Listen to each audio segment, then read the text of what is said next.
They keep like, you know what? Call my mama. She don't like, you know what? Call my mama. Matter of fact, I'm going to call my mama. And we going to see what happened next. We going to see what happened next. And the teacher's like, I don't know what to do. So we've now got a lot more teachers that are talking about parents putting more strain on them. Teachers are saying that parents are sending their kids to school with poor hygiene. Some are being sent with no reading skills, no mathematical skills. Should teachers be teaching some of this at school, or is it all on the parent to teach all of this and to prepare the child for school? I'm wondering what you think. Let me know in the comments. This seems to be pretty divided. Parents making excuses for their kids' behavior and lack of discipline is at an all-time high. And unfortunately, their teachers are the ones that are suffering. So many kids are so rude, they are disrespectful, they do not like being told no, they do not like being corrected. And when you try to do that, they get an attitude. They're so used to doing whatever they want to do at home. They are so used to getting their way. Some parents, you call them and they ask you, what you want me to do?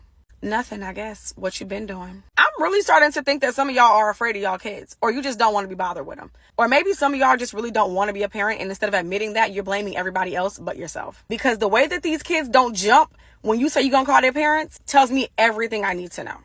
And then you have people that are like, oh, teachers are just complaining, they don't want to do their job. No, we are trying to do our job, baby. But some of y'all's kids won't allow us to do that. We're too busy correcting behaviors. We're too busy calling out things that should not be happening in our classrooms. We're too busy trying to discipline your children. Some of these kids spend so much time on video games and tablets and iPhones that that's literally all they want to do. Here are some things that have somehow become teachers' responsibilities when really it's the responsibility of the student or the student's guardian. So don't stress out about these things, teachers. They're not our problem. Number one, absenteeism. I don't understand why districts across the U.S. are saying that if my lesson is engaging enough, it'll solve chronic absenteeism. No, I have nothing to do with whether a kid shows up to school or not and if they come on time. That is the parent's responsibility and the child's responsibility. Number two, teachers, it is not our job to beg for missing work. I'm sorry, it is not my job. I will take late work until the day grades are due, but I am not begging for missing work. That is a parent's responsibility. Nowadays, you have an app. Every time I type in missing in the grade book, it should automatically send a notification to my middle school students and their parents. And if their parents don't beg their kid to do it, I sure am not doing it. It is not my job to supply basic school supplies, food, or clothing to your child. I don't think the general public understands how much money a teacher spends on feeding children, clothing children, and giving them basic school supplies. And the last thing I'm not stressing myself out about is I'm not an entertainer. It is not my job to create this like Broadway production in my class to make a kid want to learn. No, it is on the child to want to learn. I can't make a kid want to learn. I can't make a kid do the things in class. It's not my job. So if a kid nowadays says, hey, I'm not doing this work, cool, that's on you and your parent. That's a conversation you two can have. This whole notion that teachers are second parents, I don't know where that came from, but people got to stop saying that, because as teachers, we did not go to school all those years, do all those exams and induction, credential, licensure, all of this stuff to be labeled as a second parent, because I know I sure didn't. And before you get riled up about what I'm not saying teachers shouldn't care for your child. I'm not saying that teachers shouldn't help their child in any way they can if they see a child struggling. I'm not saying teachers shouldn't give 100% while they're in the classroom. What I am saying is teachers should not be given a parental role. Teachers should only be expected to teach. When you expect a teacher to instill manners and respect and hygiene into your child, stuff you could have done with your child while they were at home with you, that's where it starts to become a problem. Now, obviously me, if I see a student in need, I'm going to give the student whatever they need. Like if a student didn't have breakfast in the morning, I got some snacks in the back, go and get you a snack. A parental role, because if you look at the behaviors that teachers have to manage in the classroom, you would understand what I'm saying too, because a lot of the day is managing behaviors and redirecting students. I wish I could spend just a little bit more time being able to just teach instead of just having to redirect and manage this behavior and manage this conflict and this and that. It would be a lot more peaceful every day, because at the end of the day, I don't have children on my own, and push come to shove, I wasn't in the bed with any of these mamas to where I'm supposed to be a second parent. No, ma'am. So again, me, I don't want to be labeled as a second parent. Trusted adult? Absolutely. I used to be a teacher, and there were certain things I just could not say to parents, but you need to hear this because this is how people see your child. Teach your child to not touch their genitals. Bare hands on the privates, that needs to stop. Front of the pants, back of the pants, needs to stop. Also, a lot of kids think they don't need to clean their hands after going to the bathroom if it was just pee. Come on, please. All the hand washing all the time. In our house, we use this really scented soap so that after my kids go to the bathroom, I literally sniff their hands and I go, you need to go back and use some more soap. Your child's lunchbox needs to be cleaned. Kids are really messy when they're eating. So if they have like a Go-Gurt, now it's dripped and crusted on the inside of there.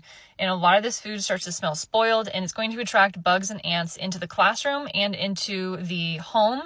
You do not want mice because your kid's nasty lunchbox is a nasty lunchbox. The backpack is also washable and should be washed. This isn't like a weekly thing. This is like a, hey, there's an orange rotting in the bottom of your backpack from October. Let's clean that up type situation. Cut their nails, wash their hair, don't smoke around your children, put clean underwear on them, put clean socks on them. Deodorant doesn't work if you're just wiping it over body odor. Deodorant works on clean armpits.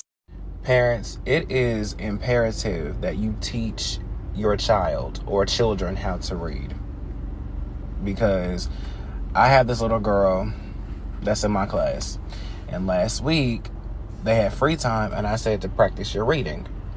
She says verbatim, but I don't know how to read though. Can I do something else? And I politely told her, I said, honey, next year in second grade, it's going to get harder for you and you need to learn how to read. And I want parents, y'all need to let your kids know each grade that they get to, it's going to get harder and there's more reading. There's no escaping it. I mean, how hard is it to read with your child or to your child for 20 minutes a night? How hard is that?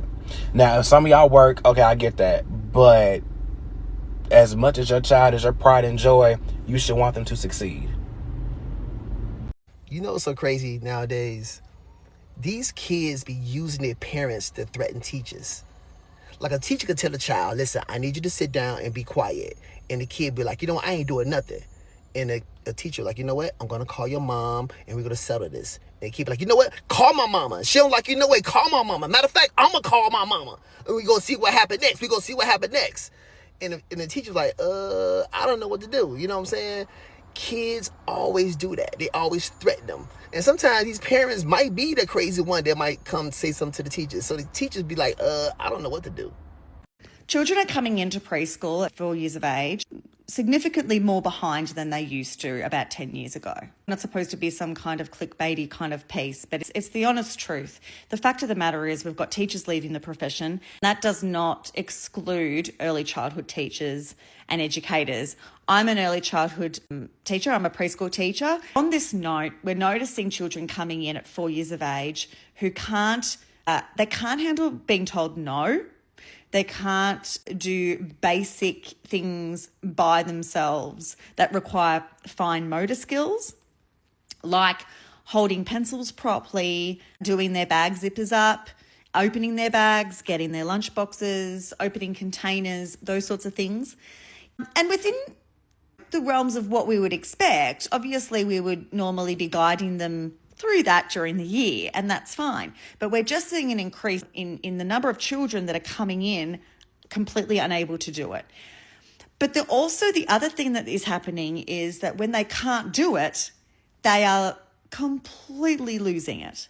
And the emotional regulation around it is also something that the teachers have to manage, because they can't persevere with the challenge because it's all too hard. And I'm really putting it down to particular parenting styles that we're seeing.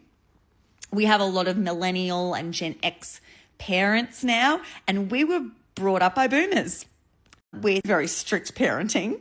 Some questionable strategies, I would have to say. It is so hard to parent in this current day and age, and I think parents are just dropping the ball, but now they're expecting the teachers to pick it up. I just had to come on to make a quick video because as a teacher I feel obligated to teach sometimes. So yesterday was Slushy Friday, and in my classroom you have to earn Slushy Friday, right? Meaning that if you have bad behavior, not one day, but meaning you have to earn it. It's earned. Like a paycheck is earned. You have to show up to work and you get a paycheck like that. If you feel like I would let someone come in class and let's turn this around, hit your child or push your child or make fun of your child and then serve them a slushie that I paid for with my own money, you are wrong.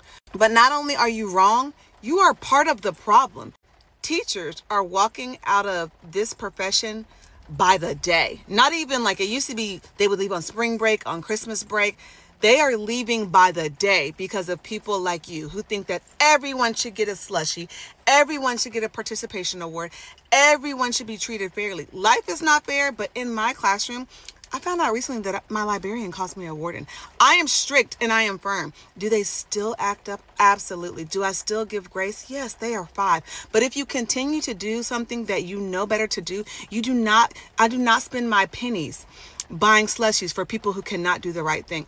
There's a lot that happens at home for parents, and again, I am a parent, so I kind of see what everything looks like from that side of things. From the teacher standpoint, I definitely feel for them. I'm wondering what you think about this, because a lot of parents are saying that the teacher should be dealing with absolutely everything when it comes to the kids. I do think that if your child isn't able to open a zipper on a bag, maybe there is some practice that needs to happen at home. That being said, there may be some skills that can be learned at school. My parents were at work most of the time, so there were some things that were taught through school. So I'm wondering what you think. Please leave a comment and let me know what you think. Happy to see you in the next video.